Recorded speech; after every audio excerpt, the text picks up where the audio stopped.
Vamos a hablar de algo que estoy seguro va a ser muy habitual. Cuando una persona realiza gestos o movimientos que tienden a ser repetitivos o que no se pueden controlar, ¿cómo le llama usted? De repente uno dice, tengo un tic, o esa persona tiene un tic. Pero ¿sabe usted por qué se detona este tic y sobre todo cómo controlarlo? ¿Es posible que exista tratamiento para un comportamiento de este tipo? Nosotros invitamos al neurólogo Mario Gutiérrez para que el doctor sea quien nos explique de una manera bien sencilla por qué ocurre esto y en qué momento de la vida es que se detona. Una persona adulta puede desarrollar un tic, es parte de lo que nos va a hablar el doctor. Recuerde que si tiene una consulta, el Facebook está a su disposición y también le ofrezco la línea de WhatsApp por si usted necesita realizar un vídeo, grabarlo. Nos puede enviar el video a esa línea que es 6087-7777. Don Mario, bienvenido. Qué gusto tenerlo acá, doctor. Un gusto, el gusto es mío, Omar. Feliz día a usted y a toda la teleaudiencia. Estamos a la orden, me siento muy honrado. Gracias, doctor. Honrados estamos nosotros también de tenerlo usted acá, estrenándolo acá en la casa, ¿verdad? Así es. Doctor, cuando uno habla de TIC, yo creo que normalmente uno puede ir entendiendo, pero médicamente no aterriza uno el concepto. Explíquenos usted. Bueno, básicamente es una serie de movimientos involuntarios, ¿verdad? De probablemente un músculo, un grupo muscular, ¿verdad? Pero que también podrían ser inclusive vocalizaciones. Estos son repetitivos, ¿verdad? Se presentan de vez en cuando, a veces en brotes, a veces más, a veces menos, a veces más severos que en otras ocasiones, ¿verdad? ¿Qué tipo de manifestaciones puede incluir específicamente un TIC, doctor? Una de las características más importantes que tiene el TIC es que el mismo es semivoluntario, ¿verdad? O sea, hay una sensación premonitoria, que esto quiere decir que el paciente siente algo, ¿verdad? Normalmente ellos lo describen como una sensación urente, como hormiguitas, cosquillitas, y que los hace hacer determinada acción. Y al hacer determinada acción, pues entonces en realidad se le origina al paciente una sensación placentera y es de ahí el origen que lo está repitiendo, ¿verdad? Entonces esa es la sensación inicial, pero por supuesto luego ya viene la contracción del músculo, del grupo muscular, o la vocalización, ¿verdad?, de ese tic, ¿verdad? Sí, ahora que usted hablaba, doctor, de que incluso podría presentarse o a nivel verbal o a nivel físico algún movimiento involuntario, me lleva a pensar si tienen alguna clasificación los tics. Sí, de hecho se clasifican desde el punto de vista de lo que podemos nosotros observar, ¿verdad?, como tics simples o complejos, de que se tratan únicamente de un grupo muscular o son varios grupos musculares y son movimientos más amplios. En el caso de los complejos o en el caso de las vocalizaciones, si son simples, ¿verdad?, sílabas o gruñidos, ¿verdad?, o si son complejas, si son ya frases o inclusive coprolalia, ¿verdad?, cuando dicen obscenidades, ¿verdad? Pero también se clasifican dependiendo de su origen, ¿verdad? La mayor parte de los tics pues, son de origen primario, es decir, son de origen benigno, y están los secundarios, que son producidos por alguna enfermedad en el sistema nervioso central, traumatismos craneoencefálicos, evento cerebrovascular, ¿verdad?, alguna otra enfermedad orgánica. Entonces se clasifican desde el punto de vista de lo que observamos o de su origen, ¿verdad? Sí. ¿Por qué ocurren, doctor? En realidad yo lo que les explico a los pacientes es que nosotros tenemos una serie como de poleas o de balances en nuestro sistema nervioso central, específicamente, Omar, en la parte más basal de nuestro cerebro, que se encarga de muchas funciones automáticas, ¿verdad?, como el caminar, andar en bicicleta.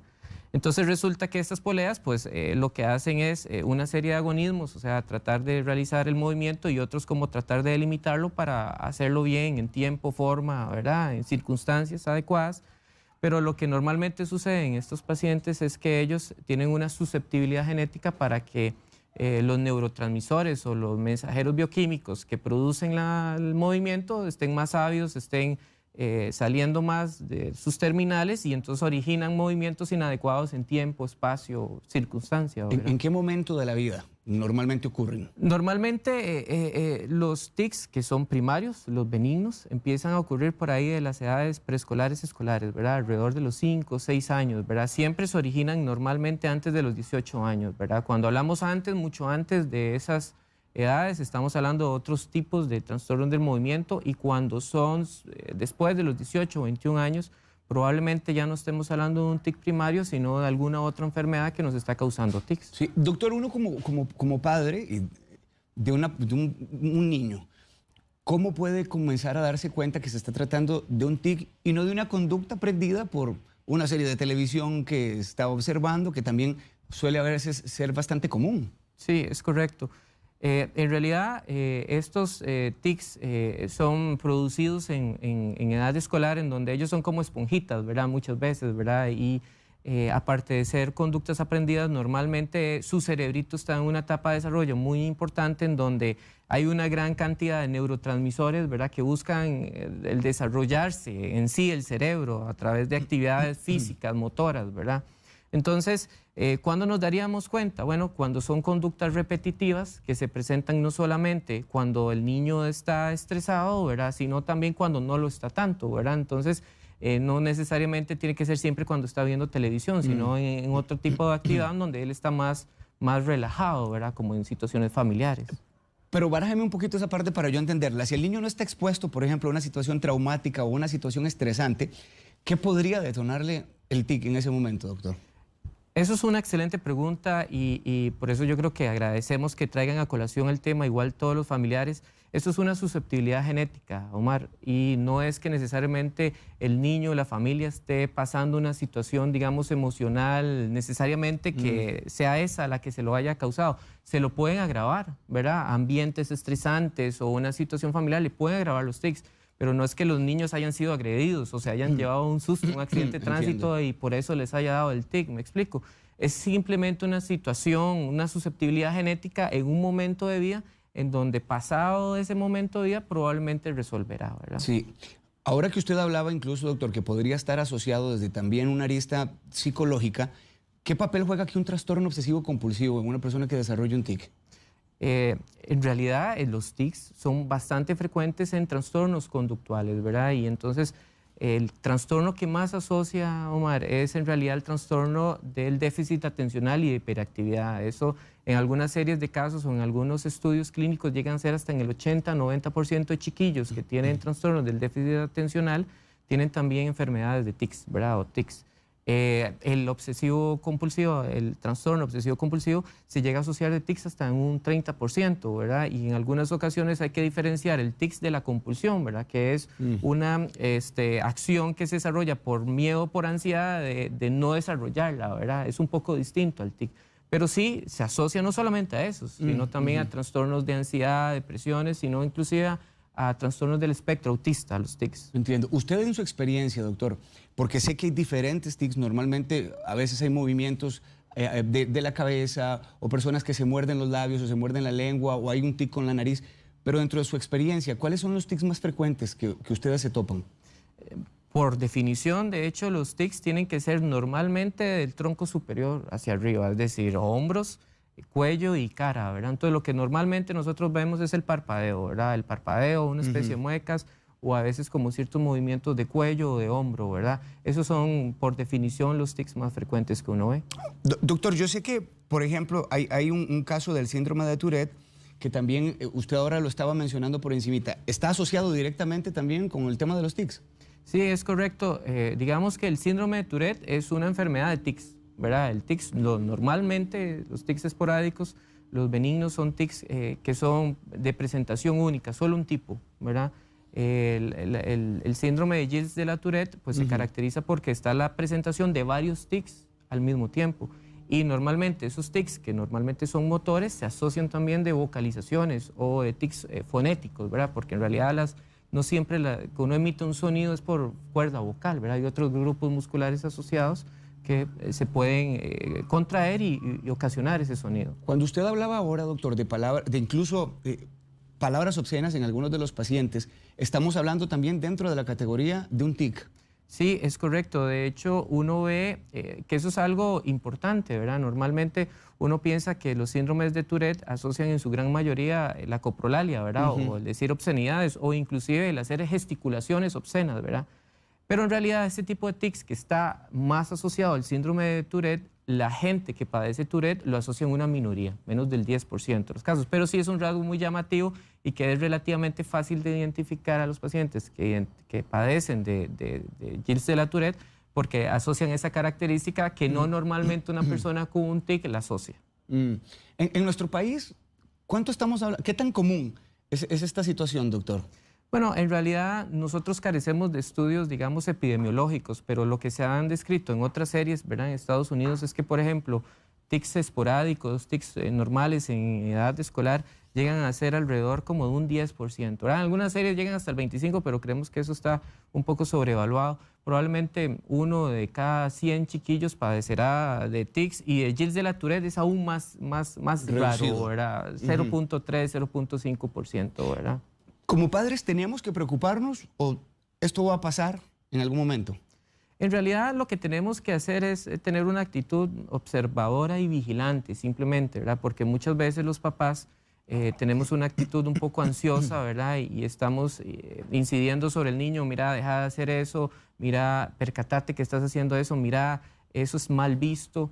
Y en realidad eso lo que crea más bien es como una atmósfera, un ambiente más de estrés para el niño, ¿verdad? Porque te digo que esto está muy en lo profundo de nuestro cerebro y asocia hasta una sensación que ellos no pueden controlar y hasta placentera después de que lo realicen. Entonces cortar el circuito es difícil. Entonces para los padres es vigilante en el sentido de que no tenga algún otro sintomatología como convulsiones o retrocesos en sus habilidades del desarrollo que hayan adquirido: hablar bien, escribir bien, caminar bien, saltar, ¿verdad?, la línea, etcétera, ¿verdad? De hecho, nos escribe doña María Rodríguez, dice, bueno, gracias por este tema.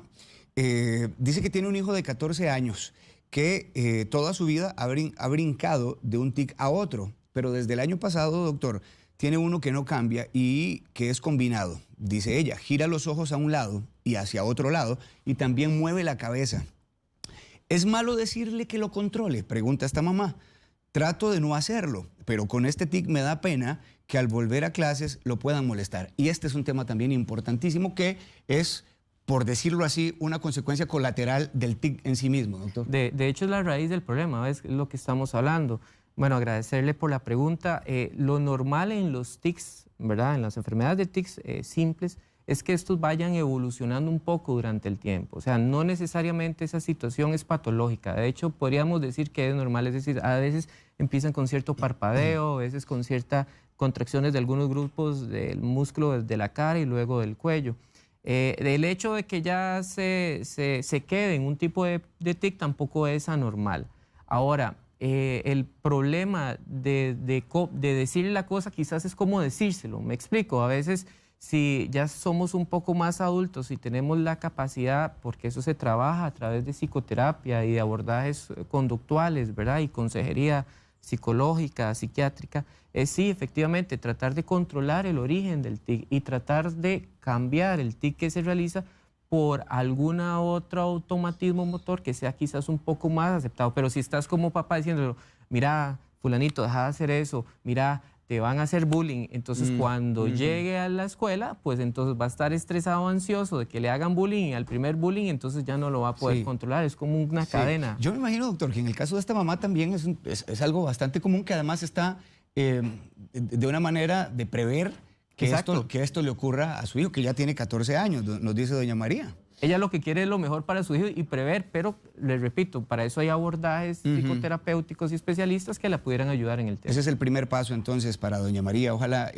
pueda hacerlo. Doña Cindy Guzmán dice, mi pregunta es, ¿y los adultos con tics pueden mejorar? Porque dice Cindy que el esposo tiene TA1 y se ha controlado con Ritalina. Es correcto. Ahí hay un par de 3 situaciones que me gustaría tocar. Uno, normalmente los adultos que tienen tics ya los han padecido en la infancia, ¿verdad? Y entonces hemos hablado que la mayor parte de los tics primarios llegan a desaparecer, un 80%, un 20% de la población que han padecido tics lo seguirán haciendo durante la adultez, pero normalmente una frecuencia menor. Ahora, también hay que recordar que los tics se asocian a enfermedades. Y en el caso de él, pues tiene una enfermedad que se llama un trastorno del espectro autista que se asocia de tics y que además tiene un trastorno probablemente del déficit atencional. Entonces, cuando tratamos la enfermedad asociada o causal o que normalmente es más grave, normalmente los tics mejoran por consiguiente. ¿Por qué? Porque es una situación asociada a una patología de fondo. ¿Y por qué entonces ya se descubre ya en la edad adulta, doctor? No, probablemente ella lo comenta así, pero muchas veces, Omar, estos trastornos se diagnostican y se descubren desde mucho tiempo atrás. O sea, desde que el niño está en la edad preescolar, escolar, ya empiezan a presentar cierta sintomatología que normalmente es apreciable por la mayor parte de médicos o de clínicos, ¿verdad? Ahora, doctor, ¿en qué caso ya un trastorno neurológico podría también producir un tic? Hay enfermedades que pueden producir tics y que normalmente asocian otro tipo de series de sintomatología, como una enfermedad de Wilson, que es una enfermedad del metabolismo del cobre en nuestro cerebro, o enfermedades del metabolismo o de depósito de hierro en nuestro cerebro. Pero también no hay que dejar de lado quizás algunas que son un poco más frecuentes, como eventos cerebrovasculares o los famosos derrames, ¿verdad? Traumatismos craneoencefálicos o enfermedades como esclerosis múltiple, o sea, que son lesiones orgánicas de nuestro cerebro, nos pueden provocar enfermedades por tics o tics. Ánica Alvarado dice que el hijo tiene 7 años, tiene el síndrome de Tourette y tuvo una crisis de 4 días prácticamente terribles, así dice ella, parecía como que si quería desarmarse. Él toma Pripax 2.5 y hay días que son muy leves, pero estos 4 días, dice el doctor, que fueron realmente fuertes. Ella le detectó los movimientos desde que tenía casi los 4 años, ahora tiene 7. Sin embargo, fue diagnosticado hace prácticamente 1 año. Y quisiera como que usted le dé algún consejo a seguir a esta madre. Esto nos llega a enumerar una serie de situaciones que parecieran que no pudieran suceder, pero pasan. Imagínate que hay personas que tienen tics tan severos que llegan a tener lesiones en la columna cervical con hernias o inclusive disecciones de arterias del cuello porque hay movimientos muy súbitos, muy bruscos y que asocian morbilidad, o sea, asocian contracturas, dolores, hasta cosas peores. Hay que recordar que en el caso de los Tourette llegan a requerir internamiento por agravaciones o exacerbaciones de sus tics hasta en un 10% de los casos. O sea, es una enfermedad que te puede llevar a la hospitalización. Entonces, normalmente cuando tienen estas crisis hay que ver ahí sí qué está pasando, ¿verdad? Si fue que no está durmiendo bien, si hay algún problema familiar, si es que hay alguna, no sé, problema de ansiedad.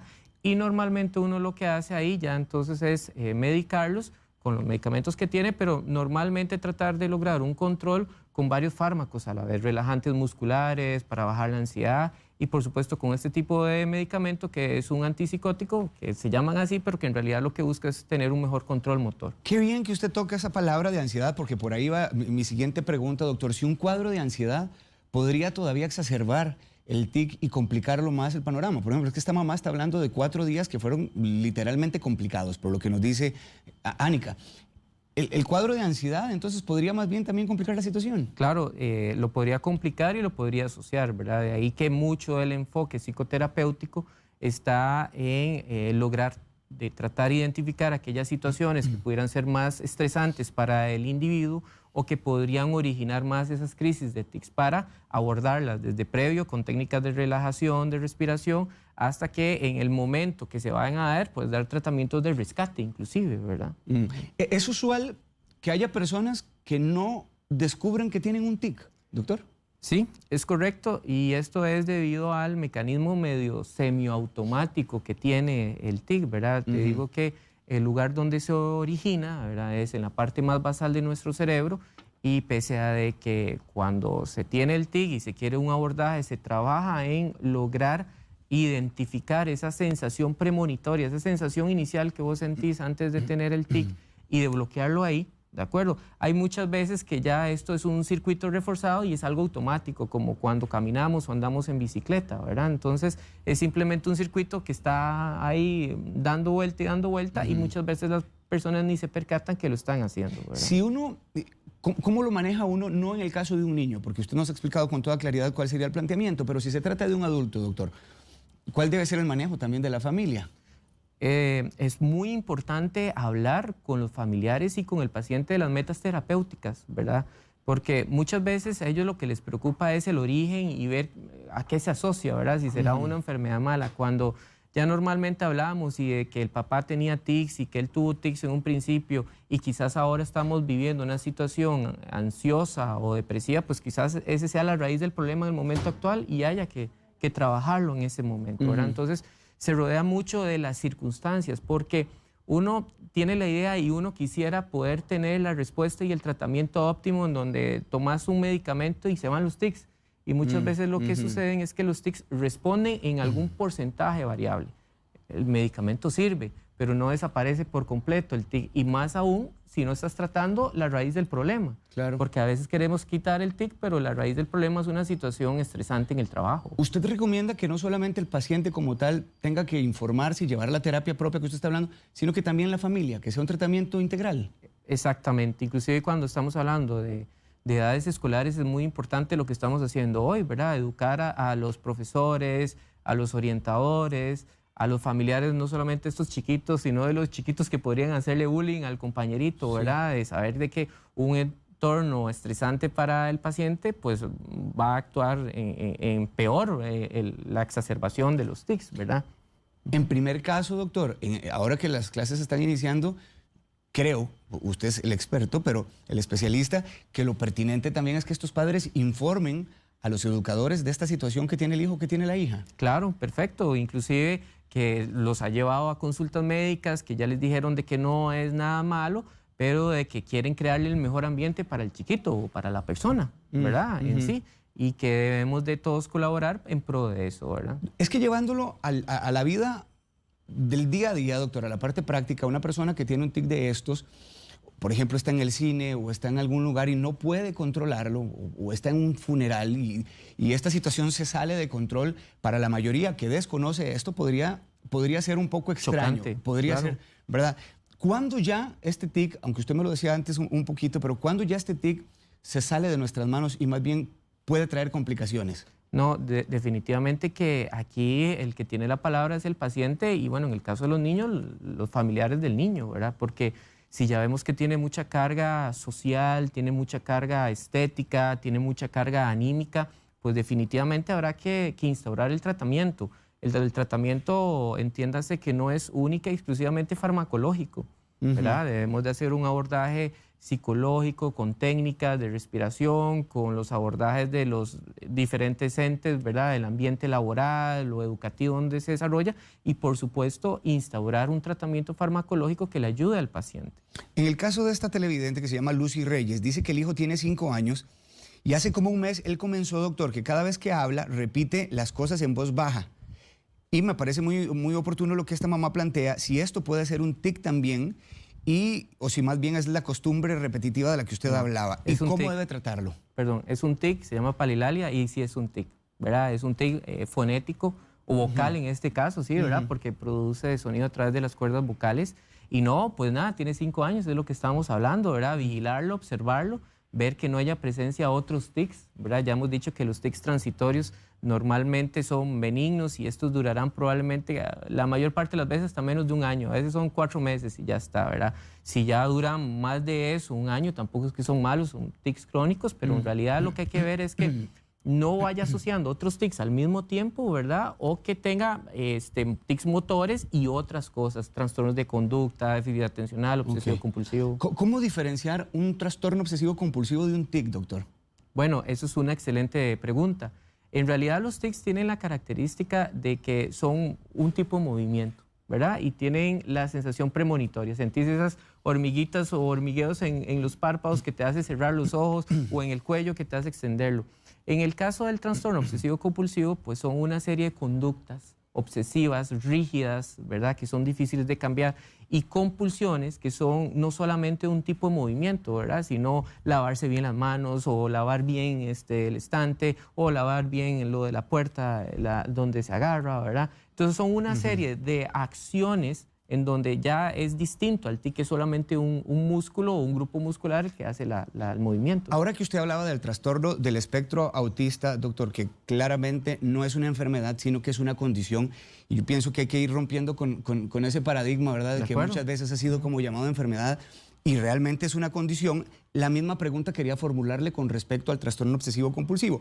¿Cuándo podría el trastorno del espectro autista asociarse con el desarrollo de un tic? No, es un porcentaje no menor, ¿verdad? Probablemente llegarían en un 10, un 20%, y sobre todo sabiendo que esta condición se asocia no solamente de tics, ¿verdad? Sino se asocian de otros trastornos de movimiento que a veces los familiares le llaman tics o los médicos no familiarizados le llaman tics, ¿verdad? Pero que asocian otra serie de trastornos de movimiento que son bastante frecuentes en esta condición. Sí, Eve Chávez nos está escribiendo también, doctor. Dice, mi hija tiene 3 años, desde que aprendió a sentarse se mueve de izquierda a derecha.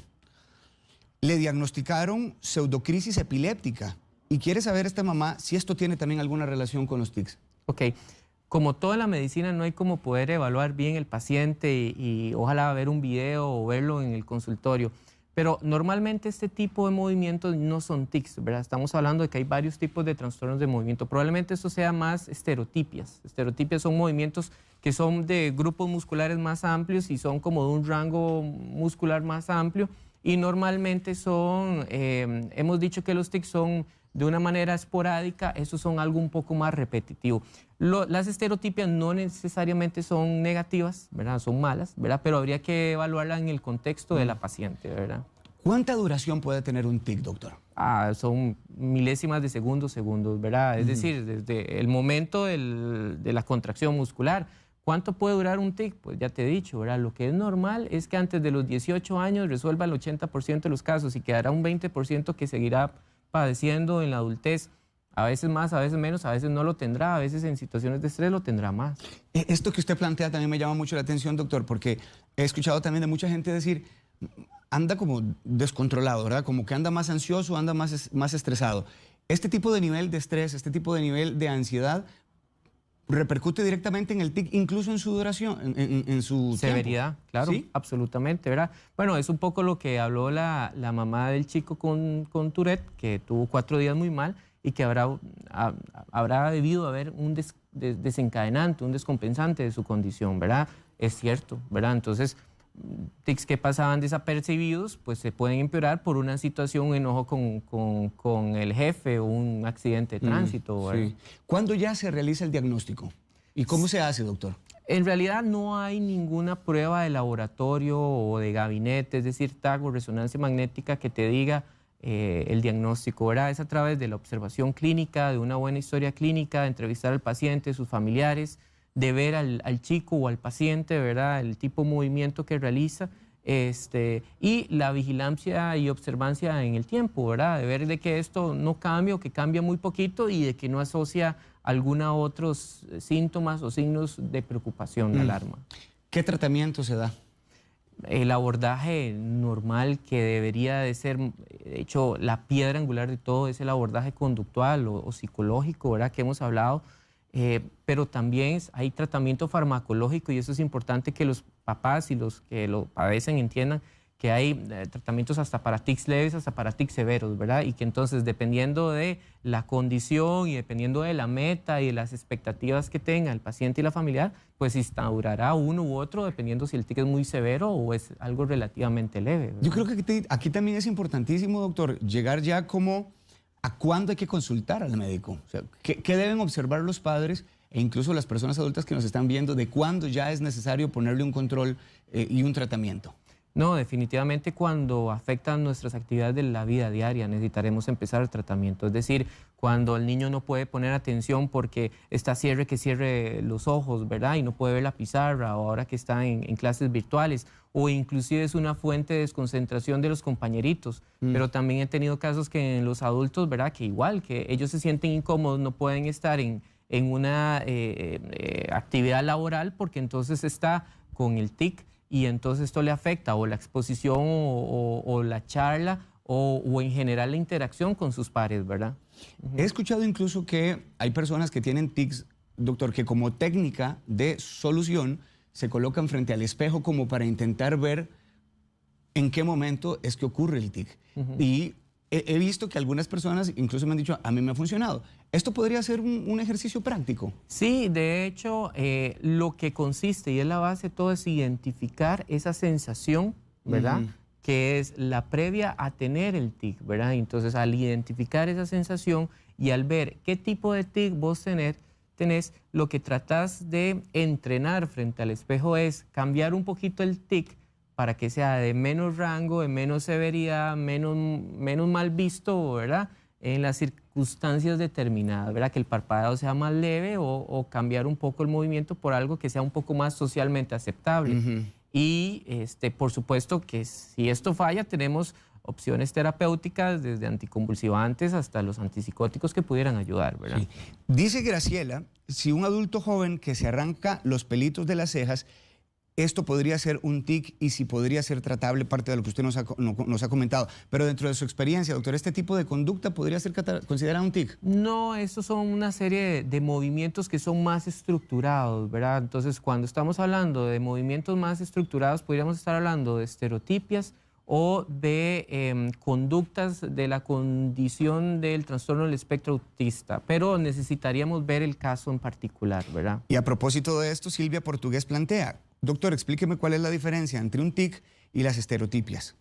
Las estereotipias en general son movimientos mucho más grandes, ¿verdad? Y son movimientos mucho más complejos, es decir, los tics son contracciones de los músculos, normalmente te hemos dicho, Mar, que es de la cintura para arriba o de los hombros para arriba normalmente. Las estereotipias ya tienen que ver más con movimientos de manos, de tronco, de piernas, ¿verdad? Entonces es algo muy común que vemos chiquillos aplaudiendo, ¿verdad? O tocándose las orejas o estirando el cuello y tocándosela, inclusive tirando cosas, ¿verdad? Entonces las estereotipias son movimientos como más complejos, de un rango de movimiento más amplio, ¿verdad?